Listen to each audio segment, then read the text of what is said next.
I'm Jack Kennedy, and we're here to bring you the latest in MMA.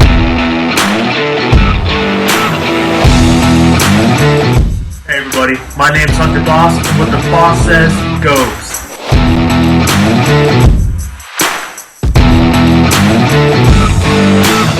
What is up everyone, my name is Keelan McNamara, and you already know what time it is.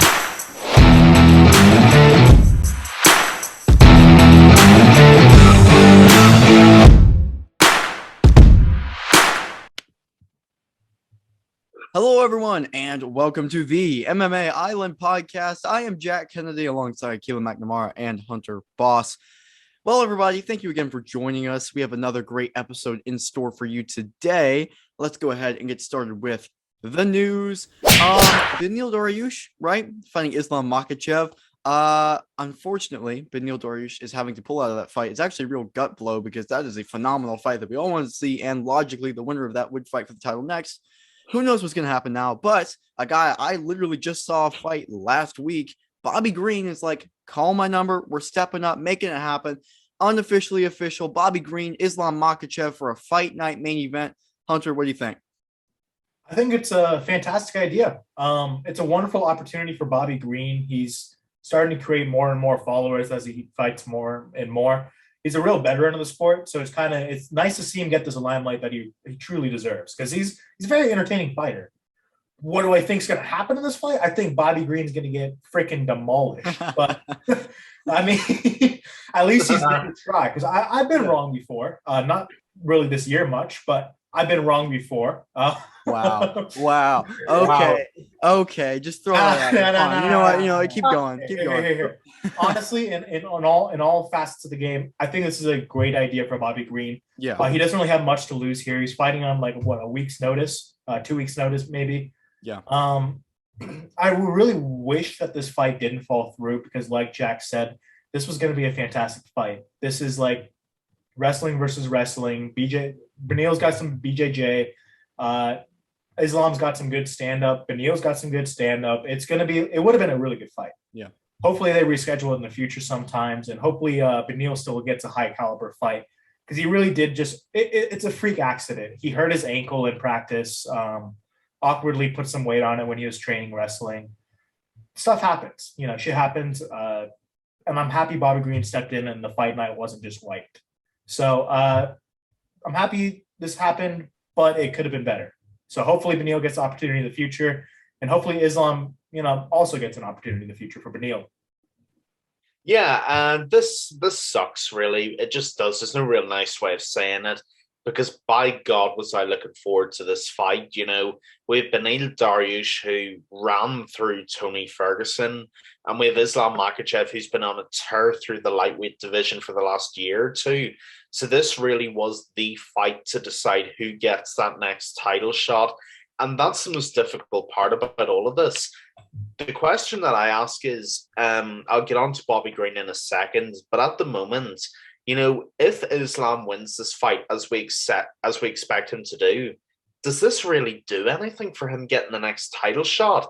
Because he's fighting a guy in 1 week's notice, as Jack just said, and he's fighting a guy who, there's really no expectation on to win. So, I mean, my concern out of all of this is where this actually leaves the title picture, because we had a very clear picture and now it's obscure again. I was enjoying the clarity and I was enjoying the sunshine of the picture being clear, and now it's gone murky again, which completely sucks. Yeah, very unfortunate for Beneil Dariush. I hope he gets better very soon, because I think Dariush is a very real threat to Makhachev. I really do, especially when that fight hits the deck. I think it's a real 50-50 between those two guys. But on to Bobby Green, who, as Jack said, has officially stepped in on a week's notice to fight the steam train that is Islam Makhachev. First of all, props to Bobby Green, not just for the demolition job he did in Nasrat Haqparast, but for stepping up to a fighter not many lightweights really want to fight at all. I mean, that's G shit right there. That is the stuff that gets you paid. And that's the stuff that gets you fans. And that's the stuff that gets you the limelight, like Hunter just said. So this is actually much smarter for Bobby Green than people think, because even if he goes out and he loses a bit like Dan Hooker did, he can't lose, because if he loses, there was no expectation and he saved the fight card. And if he wins, it's one of the biggest upsets in the lightweight division in years.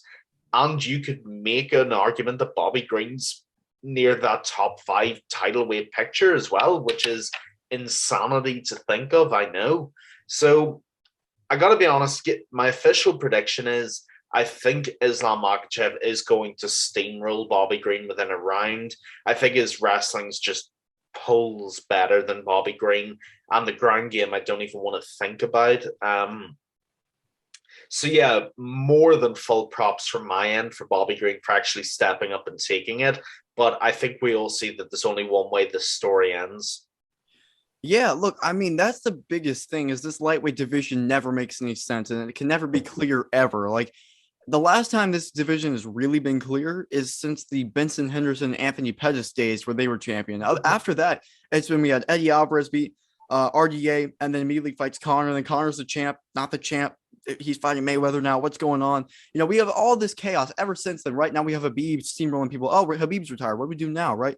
Who's fighting for the interim belt? Right? Oh, Tony Ferguson lost. How does that happen? Right? Justin Gaethje loses to.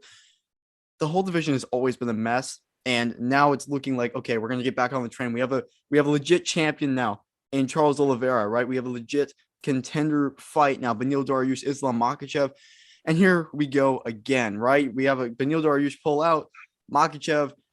Bobby, look, if you're Bobby Green, I love it. I love everything about it, right? Because the odds speak for itself. The odds are so ridiculous on this fight. It's you would be stupid not to bet on Bobby Green if he wins by like 1% chance that he does. Like if you put $10 on Bobby Green, you'll win like 10,000. Like the fight is ridiculous, and it's the odds are like that for a reason, right? Because all of us agree, and I think anyone watching would agree. If you know MMA, you know that Makhachev has probably the best wrestling, some of the best wrestling in the sport right now, especially in that division because he trains with Habib. He's one of those Dagestani breed guys. And yeah, just look at that Dan Hooker fight. Dan Hooker, despite everything, is still a top level mixed martial artist, and he finished him in like 15 seconds. Took him down, submitted him. That was it. Bobby Green has never been at this level in his entire career. Look, the one thing for Bobby Green, right? He has the striking advantage. We can say that. He has an advantage somewhere in this fight. However, how much will his boxing pay dividends against Islam Makhachev? And will he be aggressive in the fight? Will he stand back a little bit? Will he get Islam Makhachev emotional? Always, I see Makhachev getting the finish. Also, Makhachev's been ready for this. I think this fight's going to be a catchweight bout is what they were talking about because Bobby Green literally just fought all 3 rounds, by the way. Even though he didn't take too much damage going back or any at all, which is why he's doing this, that's still a 3-round fight that you just went through literally like less than 10 days ago. So it's a big step up, but I love it from Bobby Green because if he wins, holy crap, he's 1 fight away from the title, or maybe he gets the title next. Who knows what's going on? So Bobby Green, absolutely yes. I love to see a guy like that who puts a couple wins together. Not anyone huge. Get a shot like that. Look, I love it for Bobby Green. And no matter what, if he puts on somewhat of a show, he's going to be getting these top level opponents, depending on how he looks against Makhachev. Personally, I think Makhachev wins in dominant fashion, just like you guys do as well. However, like Keelan said, all props in the world to Bobby Green saving this fight card. But also, look, you have nothing to lose in this fight at all because no one's expecting you to win. And if you somehow do pull it off, that is one of the biggest upsets in UFC history, I think. Not the biggest upset in UFC history, but one of the biggest in UFC history because I don't know anyone that's going to be picking Bobby Green just because of how good Makhachev is. It's not Bobby Green's fault. It's just Makhachev, we think, is at that title championship level. One last thing. As far as the fight to make after this, right? It sucks because it makes sense, right? Beneil Dariush, Makhachev, the winner fights for the title. I still personally, if I was the matchmaker, I would like to see Makhachev fight Beneil Dariush. I would still think that would be the fight to make. However, what I think is going to happen is the UFC is going to just say, okay, Makhachev beat another contender. Doesn't matter who the contender was. He beat another contender. This is when he was scheduled to fight. He fought and won. He's next in line for the title after Gaethje Poirier. That's the way I see it going. So no matter what, I think If Makhachev wins, he gets the next title shot. If he loses, I can't even picture the chaos that's going to happen, but I don't think it will. I think Makhachev gets the next title shot. Winner of Oliveira Gaethje. Props to Bobby Green for stepping in. However, Makhachev is my unofficial prediction right now. Yeah, no, Jack, I'm going to have to agree with you. And I'm so happy you brought that up.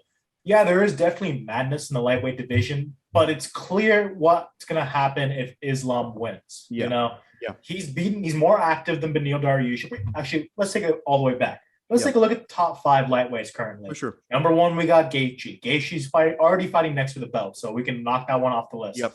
2 is Dustin Poirier. He's not fighting for the belt anytime soon at 155 at least. 3, we got Beneil Dariush. He just went out due to the injury. 4 is Islam Makhachev. 5 is Michael Chandler, who's also not going to fight for a belt because he's on a 2-fight losing streak currently. Yeah.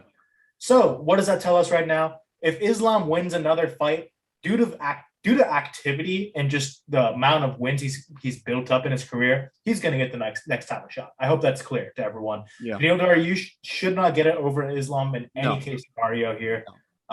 Dustin Poirier is not going to get another title shot. He's not going to fight a lightweight. Yeah, exactly. He's not going to fight a lightweight again. He's gonna be a welterweight at sometime soon. Yeah, so it may look like madness surface level, but if we dive a little bit deeper, it's not madness as long as Islam wins. If Bobby Green wins, we're back into madness. You know what this reminds me of? Tony Ferguson versus Justin Gaethje when it first got announced. Everyone's like, Justin Gaethje's going to get killed out there. Tony Ferguson's a beast. He hasn't lost in 7 years. Yada, yada, this, yada, yada, that. 9-fight winning streak, blah, blah, blah. Gaethje goes out there. Fight. In all respect, it did get pushed a little bit. So Gaethje had more training time. Yeah. But Gaethje went out there and surprised the world. So Bobby Green can most definitely do that and surprise the world. I'm just saying it's a very slight chance that it does happen. Bobby Green has the advantage in striking, so if he can keep it on the feet, he can win this fight. I mean, not saying that it's easy to keep it on the feet with a fighter like Islam Makhachev, who literally was next door neighbors with Khabib Nurmagomedov, but it's there's always a chance. There's always a chance. I'm not gonna say he's got a high chance because there's different levels to this game. He might have an advantage in striking. Like if we're taking a look at a bar graph right here, Bobby Green's striking's like right here. Yeah. Islam Makhachev's striking's maybe right here. Take a look at the wrestling ability. Makhachev's like right here, maybe. Like I'm keeping it on camera, but it's probably even longer. Bobby Green's like right here. It's about right here. So there's levels to this game. Is he the same beast but a different animal? I don't know. We're gonna figure that out on Saturday. That's a pretty accurate representation, Hunter. That was a good job. That's some Kobe stuff right there. I got you. That's phenomenal. Yeah.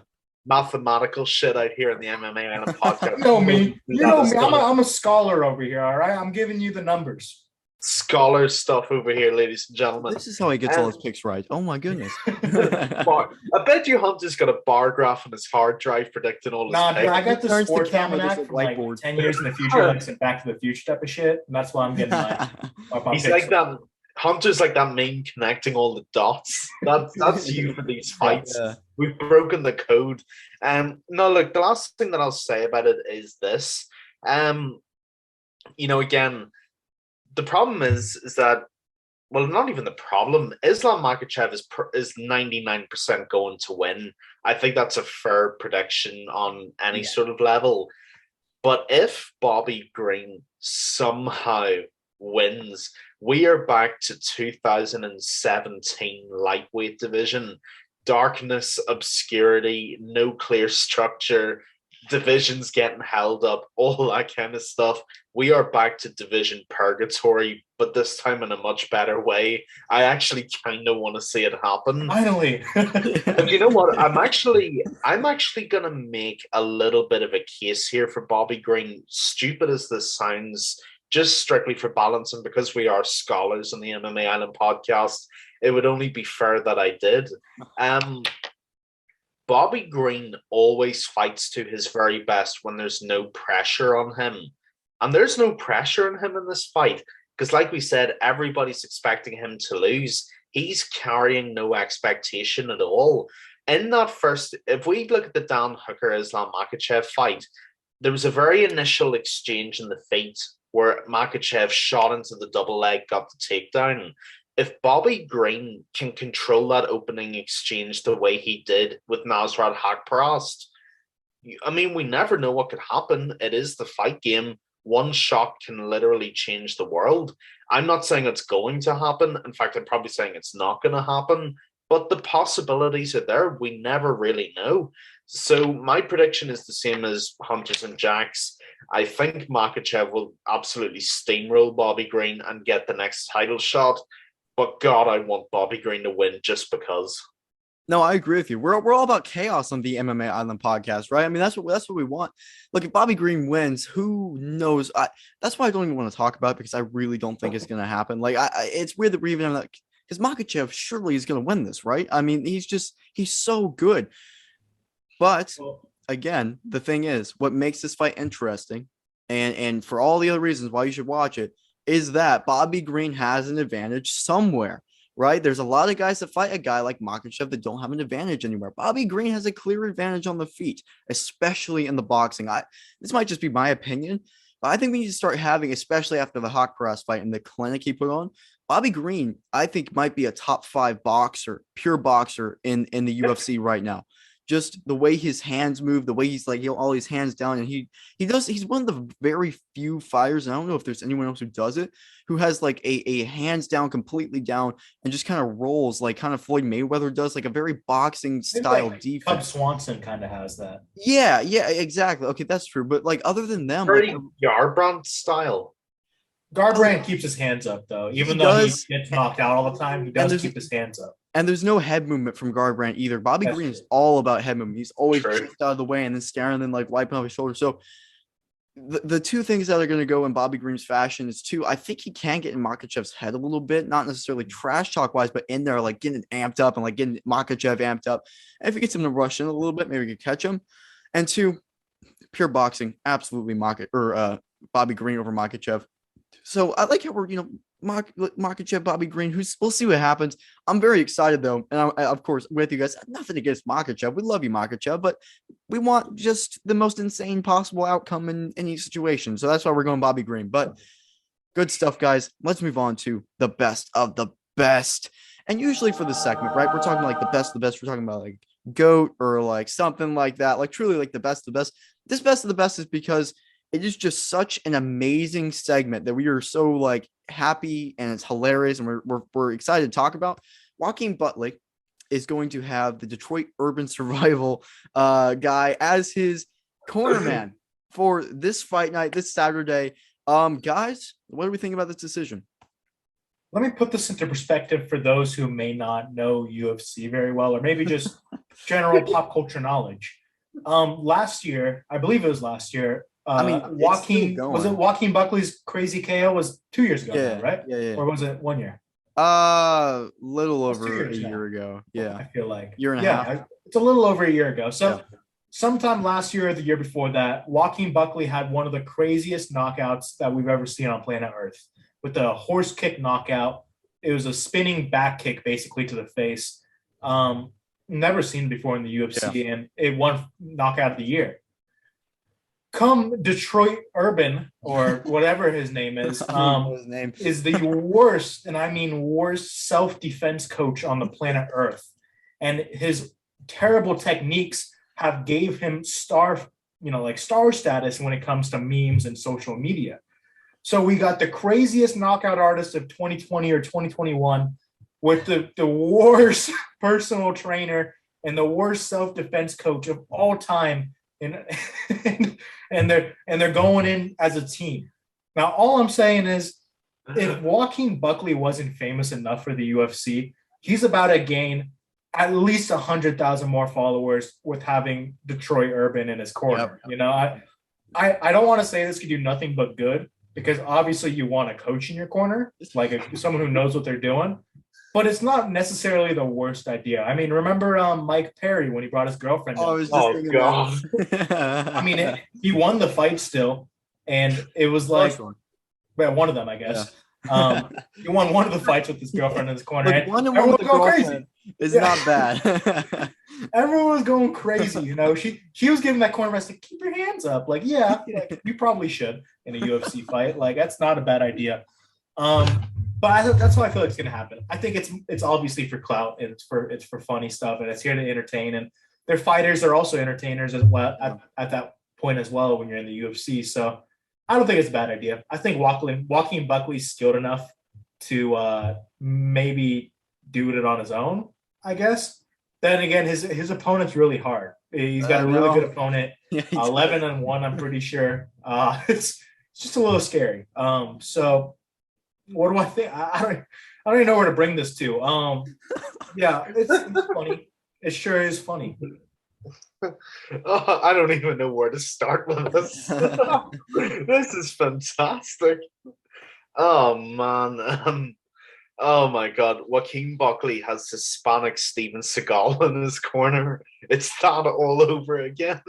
This is just I am, ladies and gentlemen, if you watch the podcast regularly, and hopefully you do, you will know that it is very rare that either of us, especially me, are lost for words on anything. And this might just be the closest I've ever come to truly not knowing what to say. This is insanity. It just is. The guy is, I mean, don't get me wrong, shout out Detroit Urban Survival Training, yes. But the guy's a joke. I mean, come on. Come on, this shit's 1980s karate, breaking a brick with your hands. Like, come on, it's the 2020 version of that. Like, oh man, I don't even know. I mean, I can see Joaquin Buckley going back to his corner after the first round, and this guy saying, right, did he have a knife? No, of course he didn't have a knife. It's a fucking MMA fight. I mean, Jesus, what is happening? Oh, the world's gone to hell. It has gone to hell in a handbasket, and that's the only thing we can say for certain. I mean, what is this guy gonna add? I mean, I'm assuming it's a publicity stunt. That's if we're being real about this for a minute, I think Hunter's got this nailed on. I think it's a publicity stunt, and this guy's just gonna sit there, hopefully keep his mouth shut and not say anything that could get Joaquin Buckley killed in there. Because I have a feeling that if he was his actual coach, that's what would happen. You know, yeah, I got to be honest. I'd be more comfortable having Mike Perry's girlfriend coach me than this dude from Detroit. I think I would be, because this. I mean, I've seen this guy's videos, right, or I've seen some of them, and some of the stuff that he teaches is, you know, it's a bit sus. Let's be honest. It'll get someone killed. Let's be honest. Yeah, I mean, come on. Like, I love the car seat videos. You know, like someone has a gun to your back of the head. Just do this. Yeah, just move out of it. Like, did you see his video? Joaquin Buckley released a video, I think it was either today or yesterday, of this guy doing a 3-point technique on how to hip toss Joaquin Buckley. Grab the wrist, grab the forearm, lift. And Joaquin Buckley was like, oh shit. I mean, I'm done. Jack, I just want to hear what you think, because I don't even know what to make of this. Here's what I think. I think someone needs to make the ultimate corner team of Mike Perry's girlfriend and the Detroit Urban Survival Training guy. I mean, I think that would be undefeatable. Like that, you know, like the picture of GSP and he has like the Yeah, that would top that by a mile. This was no question about it. We need the duo. No, but seriously, I mean, I'm not seriously. There's nothing serious about this. I don't know why I said seriously.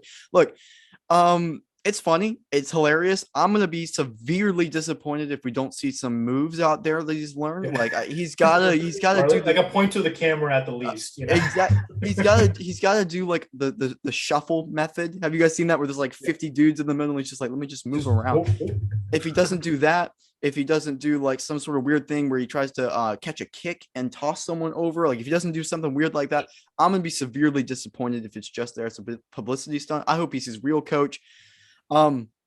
It's hilarious. Of course, the whole thing is funny.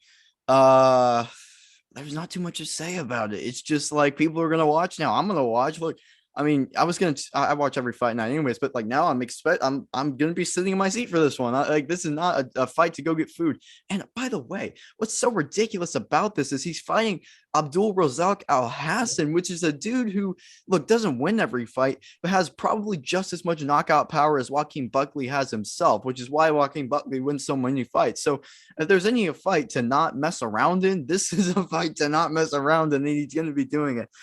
I don't even know what's going to happen. Honestly, like if I'm Hassan, I'm like celebrating right now. Like, okay, No real cornerman. Let's go. That's already a win for me, right? So I don't know. I hope we see something stupid. I hope we see something crazy. Have you guys seen the video of the guy? This is the first one I saw of Joaquin Buckley, where Buckley does a kick and it's like slow motion, and then he like catches it. This is the one I was talking about. Like he catches it and then just kind of like tosses him to the ground, like he just kind of like blocks the kick. I'll send that to you guys. But if you guys see that, imagine Joaquin Buckley actually threw a kick full speed, like him blasting his massive leg up there. There's no way you're just gonna like grab it and then be like, okay, there you go. The whole thing is ludicrous. Having him in his corner, I don't know. I hope we see some weird self-defense stuff or whatever. But I hope he comes out with a You guys- drawn-on mustache. Y'all hear that Sean Strickland wants to fight Detroit Urban? Yes. Well, I mean, granted, he wants to fight everyone, but why? Like, Why poor not? Detroit Urban's gonna get his butt kicked. Like, Sean Strickland didn't fight. I pay money to watch that. Oh I'm not my gonna gosh. lie. Look, if Joaquin Buckley wins, I mean, that's a win-win for both guys, right? Because then it's Detroit Urban Survival. Like, look, I want a UFC fight with my guy. I coached this guy. That's the only reason he won. Exactly. So it does work in a real fight. Joaquin Buckley is like, yeah, look, I have this dude in my corner. It's kind of like having Hezbollah in a way, right? Like you have someone like that, you're going to get automatic attention to you. Look, I don't even know what to say about it. I'm going to be watching. I think it is freaking hilarious.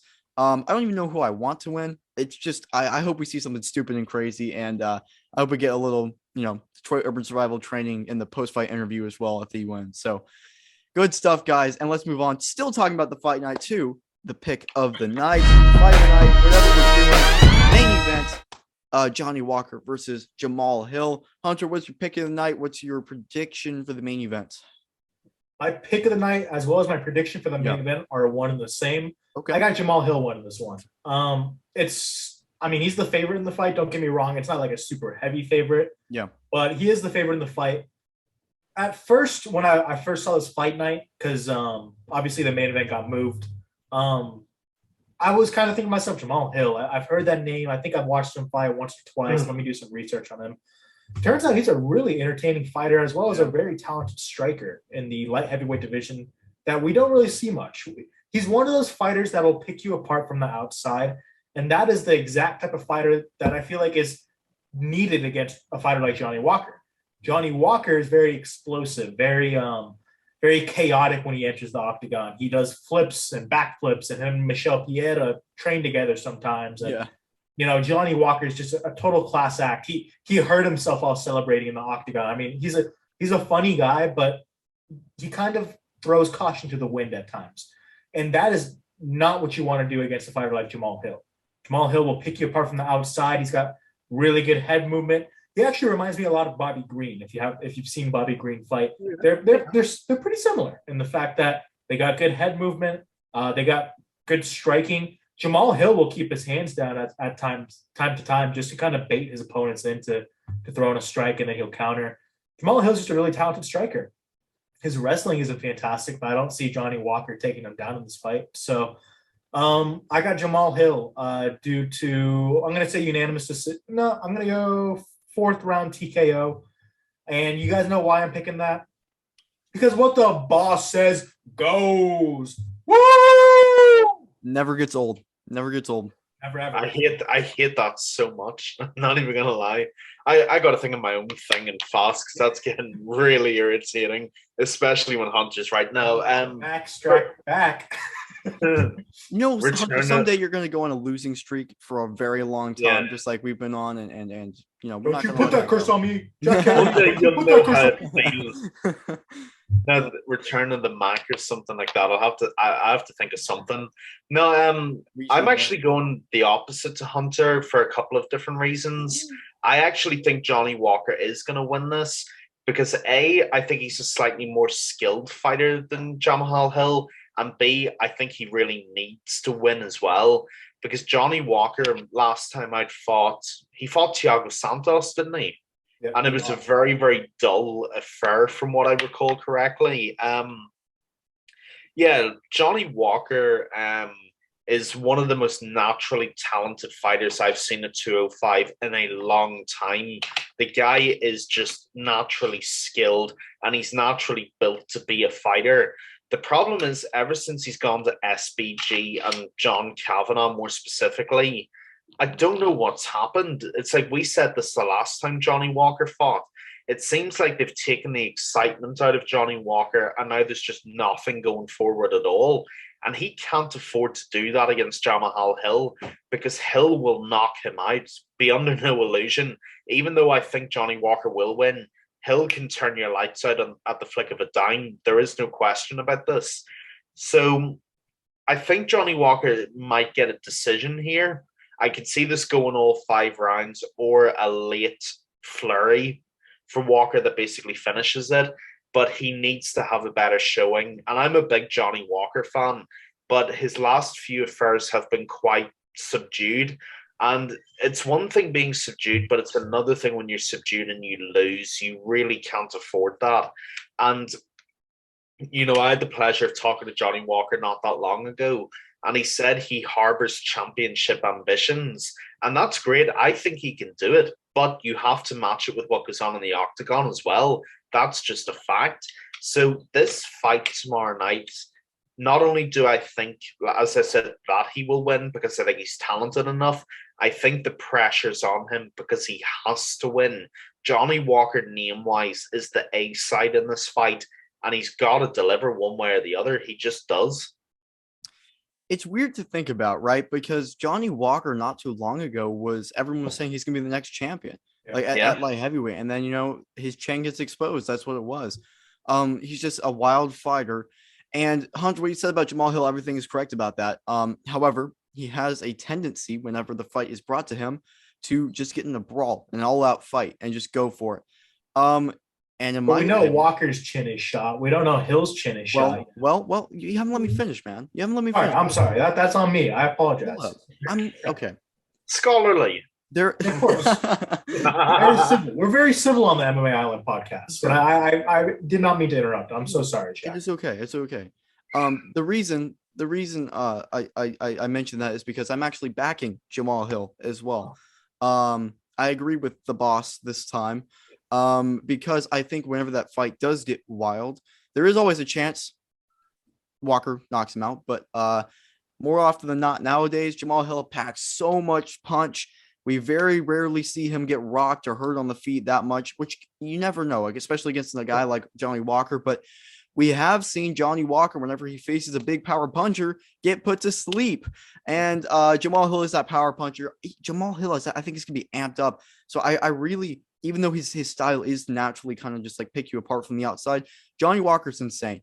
And once Johnny Walker brings that insanity to Jamahal Hill is not the guy to be like, okay, we're going to tone this down. Just take it back a little bit. No, Jamahal Hill is going right at it. And I think that favors Jamahal Hill in this fight, particularly. I think he catches him with something, finishes him. I'm going round 1 knockout for Jamahal Hill. Fight's going to be crazy, very fast paced. Hunter, unfortunately, I agree with you yet again. I've decided a little bit that I'm not going to just pick against you every single time, because I've also realized that I've secretly agreed with a lot of your picks recently. So, I'm going to pick, on your side, and I'm actually going to pick what I think is going to happen. And eventually we're going to disagree, and eventually I'm going to be right. So we're playing the long game on this one, guys. This is what we're doing. That's fair. I can respect that. I honestly can. And I don't want to be that guy, but it seems like you're almost rooting against me. It seems like rooting against the boss. What do you mean by that? You can't do that. No way. No. See what I have to put up with here? Yeah. Keelan's on his own planet over here now. I'm in my own country. I'm going to shit talk Johnny Walker for 2 minutes and then say he's going to win. You know what? That's cute. We are literally in 2 different countries right now, so 2 separate continents of that too. So that's true. And Johnny Walker trains in Ireland. That is true. That is weird, right? Yeah. It is actually weird, but his lovely girlfriend is actually from Dublin. That is why he trains. Oh, I didn't know that. Just in case anybody didn't know, I do believe that is the case. That's awesome. Yeah. Sorry, Hunter. I didn't mean to interrupt you. You did not. I was done. Don't worry about it. It was just making fun of me a little bit. That was it. I'll make fun of everyone. Everyone can get the smoke. Or everyone get these hands. I'm like Nate Diaz, right? Friendly abuse MMA Island podcast, ladies and gentlemen.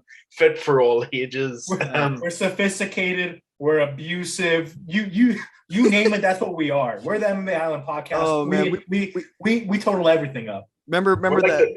Remember the hashtag more hate for Rakic? We give it out there. Yeah, whatever happened to that? Because Rakic hasn't fought. He hasn't fought since February of last year. Oh my Once he God. comes up, we're gonna bring it back. He all couldn't right? be more boring. He's also inactive, so it's We also haven't had to talk about him until now. Yeah. honestly. Like the worst two things to have: boring Oh. and inactivity. I can also No, guarantee you, we're the only ones to talk about Rakic right now in all of MMA media at all at this very moment. So, I guess Rakic, you got that a little bit. You If got anything, our- Rakic, you should be thanking us because we're keeping your name in the news cycle. That's right. Yeah. But Rakic Yeah, is gonna beat our ass one day. I hope everyone knows that. I know. He's gonna be like, when we get super famous, he's gonna be like, guys, I heard the podcast about me. Actually, the podcasts, Pretty plural. much every podcast. Yeah. All Oh, 120 episodes now have involved Rakic in some way, shape, or form. Yeah. Yeah, We're gonna I'll have just to- take a few steps back and wait for him to throw the first strike. We'll see what happens. Yeah, fair enough. Way. Yeah. Yeah. Yeah, just do the Detroit Urban Survival training. Ah, Just Exactly. There we go. Of course, There I should have kept that in mind. Keelan, I that's bet you why that's you're here, what, man. that's what Rakic uses in his fights. We've just cracked it. He uses the dust training. That's why he's been so boring. Exactly. No, like back to a brief moment of sanity here. Anyway, talking about what we're actually talking about. No, I got to be honest. Even though Jack and Hunter have conspired against me, that's totally fine. I think they actually both make very fair points for Jamahal Hill. Hill hits like a truck. There's no argument about that. And very often, more often than not, he connects. That's just the secret to it. He hits hard, he hits often, and he hits accurately. And Johnny Walker's chin is suspect. Even I can't defend that. That's just the reality. But for some reason, I think it was those early Johnny Walker fights, deep within him, he still has that ability to pull something weird out of the bag, Yeah. like a spinning elbow or a jumping knee or something like that. And if Jamahal Hill pushes forward too quickly, Johnny Walker can pull a Jack out of the box and throw something at him. So it's a tight fight to call because you can see scenarios where both guys win, but just I guess at this point to be different as well as my belief in Johnny Walker, I'll say that Johnny Walker wins. No, I love it. I love it. Good picks. Great fight night overall. Thank you, everyone, so much for listening to the MMA Island podcast. As always, make sure to like and subscribe on YouTube. Listen to us everywhere, literally everywhere, including iTunes and Spotify. Make sure to follow us on Instagram at MMA.island and check out our website, MMAisland.net. Thank you again, everyone, so much for listening and great podcast, guys. Thank you, guys.